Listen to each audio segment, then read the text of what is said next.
Цэцгийн сайтыг ерөн сурвалжлах нэгдлийн удаад шатхууны бизнес эрхлэгчид бензин, дизель түвшинд ус холж зарж ловер хийдэг. Улмаар 950 мянган автомашин эзэмшигчдийг ноцтойгоор хохироодог асуудлыг хөндөж ерөн сурвалжлаа. Шатхуун импортын бизнес эрхэлдэг нэр бүхий нэгэн компанид ажилладаг их сурвалжийн бидэнд ирүүлсэн мэдээллээр энэ төрлийн ловер бүх шатхуун төвөг станцуудад хавтгаарсан байна. За ялангуяа өнгөрсөн хавраас хойш энэ төрлийн ловер илүүтэйгээр гаарсан гинэ. Тухайлбал 1 литр бензин тутамд 100 г ус холлоо гэж бодоход 10 литр тутамд 1 литр, 100 литр тутамд 10 литрийн бензиний цэвэр ашигтай ажилладаг гэсэн.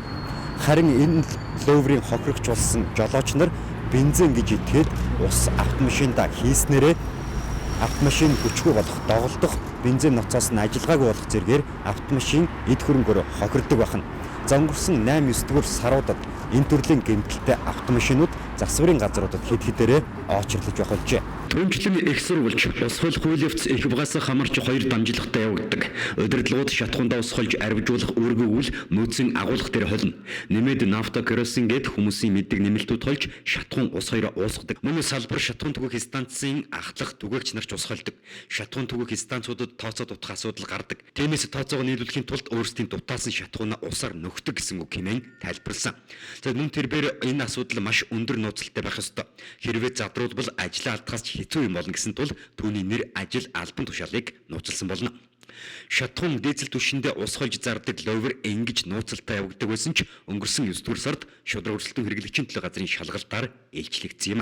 Тухайлбал өнгөрсөн 9 дугаар сарын 8-нд шудраг өрсөлдөөн хэрэглэгчийн төлөө газар, мэргэжлийн хяналтын газар, цагдаагийн ерхий газар тэргүүтээ байгууллагууд хамтран шатхуун түгээх станцуудад гэнтийн шалгалт хийх явцдаа Тэс Петролиум, Шунхлай, Синчол, Петрожамп гэх 4 аж ахуй нэгжийн шатхуун түгээх станцуудын нөөцийн самнаас ус лаг илрүүлсэн байдаг. Тухайлбал Тэс Петролиум компанийн шатхуун түгээх станцын 7 дугаар салбарын дизель түвш болон АЕ92 автобензиний 2 дугаар самнаас бохирдол буюу ус илэрсэн. Шунхлай компанийн 32 дугаар шатхуун түгээх станцын АЕ95 автобензиний самнаас ус лаг илэрсэн. Синчол компанийн 2 дугаар шатхуун түгээх станцын АЕ92 автобензиний 2 дугаар самнаас ус илэрсэн. Петрожамп компанийн 2 дугаар шатхуун түгээх станцын АЕ92 автобензиний самнаас ус илэрсэн нь тогтоогдсон байдаг. Автобензинуудыг одоо юу гэдгийг хадгалж байгаа, нөөцлж байгаа энэ савнуудын бол нөхцөл байдал стандартын одоо шаардлага хангахгүй ийм хэмжээнд бол байсан. Энэ бол улсын байцаагчийн газар дээр хийгдсэн хяншилгалтын эхний дүгнэлт дээр бол нотлогдож байгаа юм асуудал байж байгаа. За энэ Петрожамп дээр гарч ирсэн юу харагдчих ямар байдалтай байсан нь тийм. Одоо энэ бичлэгээр баримтжуулаад гарсан байж байгаа. Ажлын хэсгийн холбоот бүрэлдэхүүн ажилласан. Энэ бүрэлдэхүүн бол одоо энэ дээр баримтжуулж авсан байж байгаа. За энэ шунхлаа байна.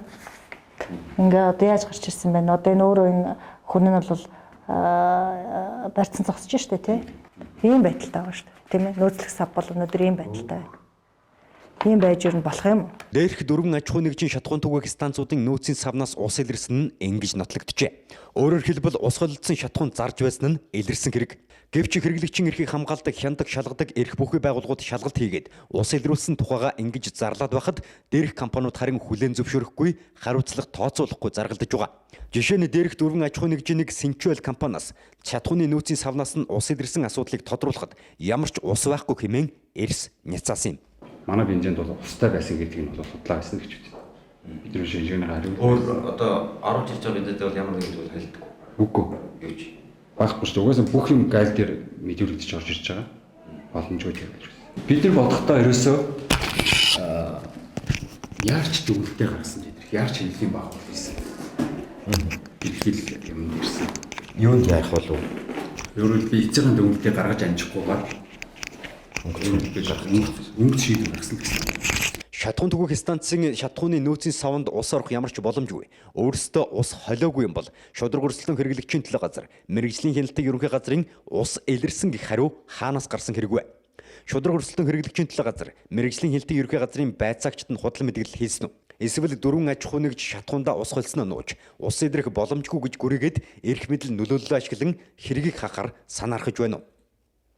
Тэс петролиум, Шунхлай, Синчойл, Петрожомп компаниуд бол нефтийн импортоор дагнан үйл ажиллагаа явуулаад 12-оос 20 жил болж байгаа. Удаадаараа үнэ нэмсэн, чанаргүй шатхан худалдаасан хэрэгт холбогдож байсан харт хөвгтэй компаниуд. Тиймдээ ч устай шатхан худалдаалж байснаа хүлээн зөвшөөрөхгүй гүрийж, уул уурхай хүнд үйлдвэрийн ашигт малтмал газрын тосны газарт нөлөөлөх замаар энэ хэрэгээ тэгсгээд намжих оролдлого хийж байна гэж хардах хэд хэдэн өнцөг байна. Өнцөг 1.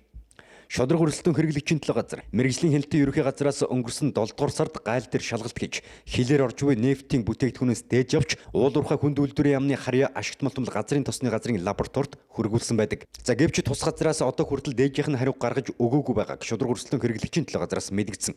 Хэрвээ тэр хариугаа гаргаж өгвөл хилээр орж ирж байгаа болон дотоодод жижиглэнгээр зарагдж байгаа шатхууны чанарыг хооронд нь тулгаад ямар нэгэн хольц орсон эсхийг тогтоох боломжтой гэнэ. За гэтэл ашигт малтмал газрын тосны газар уг шинжилгээний хариу гаргаж өгөхгүй удааж байгаагийнх нь цаана нефт импортлогчдын булхайг нуух гэсэн ашиг сонирхол байгаа юм биш үү гэсэн хардлагыг бий болгоод байна. Ашигт малтмал газрын тосны хэрэглэх газраас 2020 оны 7 сард явуулсан дээжний хариу яагаад өнөөдрийг хүртэл буюу 2 сарын хугацаанд гараагүй гэдгийг тодруулах хатан дотор хангаж явж байгаа. Монгол улсын хилээр орж ирэхдээ тухайн шатхуунууд нь саяны дүнд гарсан зөрчилтэй шатхуун илрээд байна уу? Үгүй бол дотоод асуудал юм гэдэг асуудлыг бид шийдвэрлэх хэрэгтэй болж байна.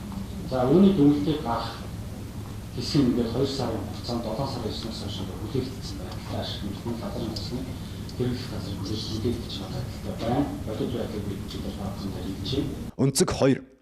Өнгөрсөн 9 дугаар сарын 10-нд мэрэгжлийн хяналтын ерөнхий газраас хийсэн мэдээлэлд сүүлийн 2 жил хилээр их хэмжээний нафта, керосин зэрэг бодис орж ирж байгаа тухай дурдсан байдаг. Энэ төрлийн бодисыг манай улсад дангаар нь хэрэглэж худалдаалдаггүй. Тиймээс шатхуунд холж зардаг байж болцсохгүй гэж мэрэгжлийн хяналтын ерөнхий газраас хардж байгаа юм. Газрын тосны бүтээгдэхүүний дагалдах энэ бүтээгдэхүүнүүд бол хэрэглэжээр байдаг. Тухайлбал керосины хэрэглээг бол одоо тодорхой хэрэглээнд хэрэглэдэг. Энэ хэрэглээний бодит хэмжээ бол жилд 10,000 тонн төгрөг томч хэмжээтэй байдаг. Гэвч сүүлийн үед энэ тооноос маш их бодит хэрэглээс маш их давсан керосин, нафта бол одоо ихээр бол сүүлийн 2 жилд бол маш их хэмжээнд орж ирсэн дүн мэдээ цааш шалгах байх гарч ирж байна. Тэгэхээр энэ маань өөрөө эргээгээд тэр тухайн нафта, керосин бүхнийг дагалдах гэдэг нь яг цэврээр хэрэглээ байхгүй. Тэгэхээр энэ маань тодорхой үйлдвэрлэлийн түүхийдийн зорилгоор орж ирээд үйлдвэрлэгдээд Монгол улстай үйлдвэрлэгдээд хэрэглэгчдүү одоо дизель, бензинуудад гарч ийн гэсэн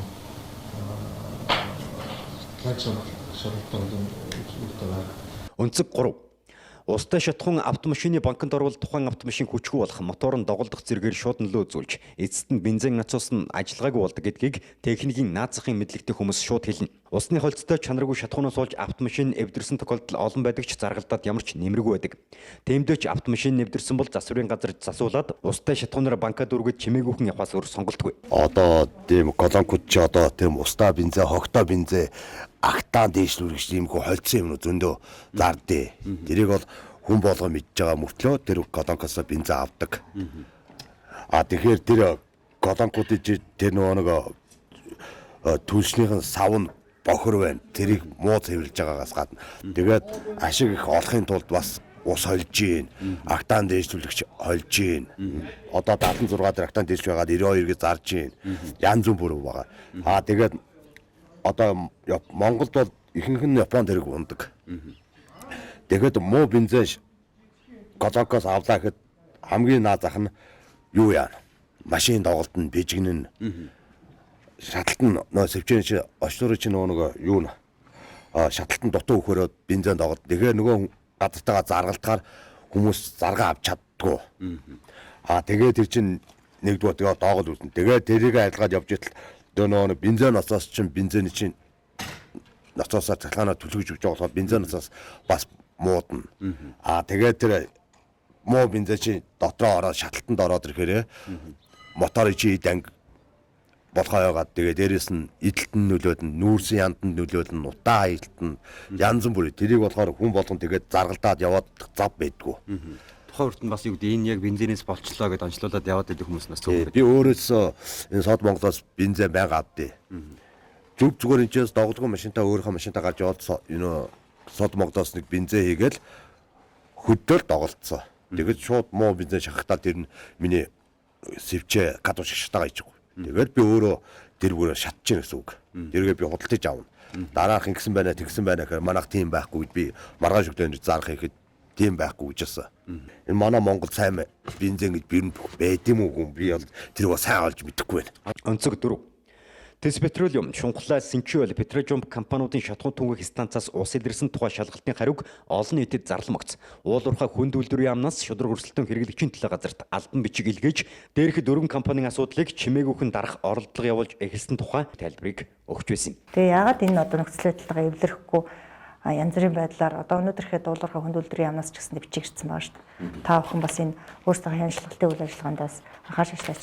Тэгэхээр төрийн хяналтын тухай хуулийн дагуу бид аль нэг байгууллагаас яг нь хараа тусаар үйл ажиллагаа явуулах ийм эрх хэмжээтэй бид нар хяналтын байгууллага өөрийнхөө хуулиар хүлээсэн үргээл хэрэгжүүлж ажиллаж байгаа. Лэрх өнцгүүдийг бүтэн зургаар нь харуул Тэс петролиум, Шунхлаа, Синчуэл, Петрожомп компаниуд жижиглэнгийн шатхуундаа ус холж арвижуулдаг. Нафта, керосин зэрэг зүйлс холж хямд үнэтэй чанаргүй шатхуунаа чанартай мэт болгож зардаг дүр зураг харагдаж байгаа юм. Түүнчлэн энэ булгаагаа нуухын тулд уулуурхай яам, ашигт малтмал газрын тосны газар зэрэг шатхууны асуудал хариуцсан төрийн байгууллагуудыг өөрсдийн талд ашигладаг гэдгийг ч харагдаж байгаа юм.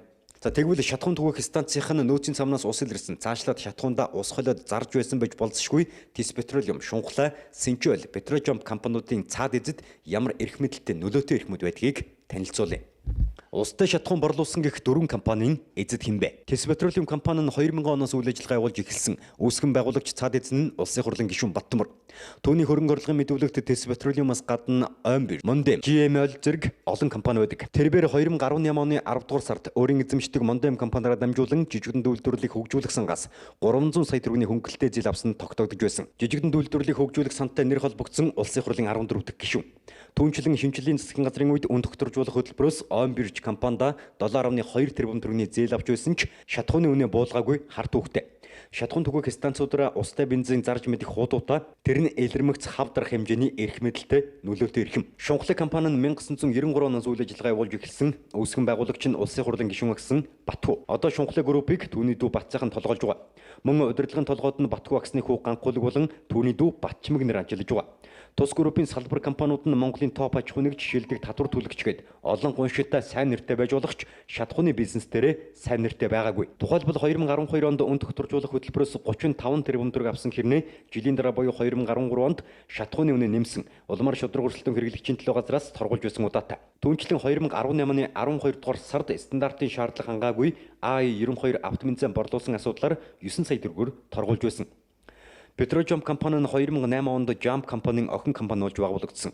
Толгой компани болох Jump нь 1996 оноос уулуурхайн чиглэлээр үйл ажиллагаа явуулж эхэлсэн бөгөөд үүсгэн байгуулагч нь нефтхийн үндэсний ассоциацийн тэргүүн Цэрэндава гэсэн. Тус компанийн нэр дээр уулуурхайн 69 лиценз бүртгэлтэй байсан нь ил болж алдарт 30 гэр бүлийн нэгд тооцогдож байсан. Түүнчлэн 2012 онд улсад 8 тэрбум төгрөгийн татварын үрт татвараас зугтсан лицензүүдээ охин компаниуд руугаа шилжүүлсэн зэрэг хууль зөрчсөн олон асуудалтай гэдгээрээ зард гарч байсан компани. Петрожомп компани нь 2012 онд үн тогтворжуулах хөтөлбөрөөс мөн 1.3 тэрбум төгрөг авсан ч төд удалгүй шатхууны үнэ үндэслэлгүй нэмсэн шалтгаанаар торгуулж байсан. Синчуэл компани нь 1999 оноос хойш үйл ажиллагаа явуулж байгаа. Тус компанийн үүсгэн байгуулагч нь Элбэг Заяа. Удирдлага нь Элбэг Заяагийн баярмаа мөнгөн шигаа нарт байдаг бөгөөд гэр бүлийн бизнес гэдэг нь харагддаг. Тус компани нь 2012 онд мөн л үн тогтворжуулах хөтөлбөрөөс 2 тэрбум 80 сая төгрөг авч байсан. Гэхдээ өнгөрсөн хугацаанд үндэслэлгүй үнэ нэмсэн асуудалд хэд хэдэн удаа холбогдож байсан. Түүнчлэн 2018 онд чанаргүй AI-92 автомобилийн худалдаасан асуудал нь илүүлж 9 сая төгрөгөөр торгуулад өнгөрч байсан. Дээрх дөрвөн аж ахуй нэгжийн үүсгэн байгуулагч цаад эзэд нь дандаа эрх мэдэлтэй Монголын тэргүүн баячууд гэдэг нь харагдаж байна. Товчхондоо устай шатхуун зарж байгаагаа тас нуух, илэрсэн чинь нам дарах чадaltaй эрх мэдэлтэй нөлөөтэй эрхмүүд юм. Төрийн дээр сандалсан шатхууны шагчдад хэн хариуцлага тооцох вэ? Монгол улс нефтийн баялаг нөөцтэй ч өөрийн гэсэн нефтийн боловсруулах үйлдвэргүй учраас Оросын холбооны улсаас шууд гаргад байдаг. Энэ сул талыг ашиглан ашиг хүртэгчд нь нефт импортлогчд. Шуудхан хэлэхэд Оросын холбооны улсаас хямдар шатхуун аваад дотооддоо авчирч элдв төрлийн юм хольж хутгаад зардаг шагчд. Гэхдээ тэд шатхуунаа зарахгүй бол монголчууд явгарна гэсэн үг. Тиймдээ ч шатхууны бизнес эрхлэгчид төрийн дээр сандалж хуулийг гуйл болгож яваа. Эцэстээ шунлаад дийлхэ болоод устай шатхуун зарж эхэлсэн нь энэ аж. Зөрчлийг нь арилгаад торгоод өнгөрөх төдий бус тусгай зөвшөөрлийг нь цуцлах ёстой ноцтой асуудал байтал хинч хариуцлага тооцохгүй байсаар байна. Тэд шатхуун нэрээр ус зарж баяжаад жирийн иргэд нь шатхуун гэж итгээд автомашинд ус хийж эвдээд байх нь шудраг явдал. Уул уурхай хүнд үйлдвэр яам засгийн газар аль нь тэдэнд хариуцлага тооцох вэ?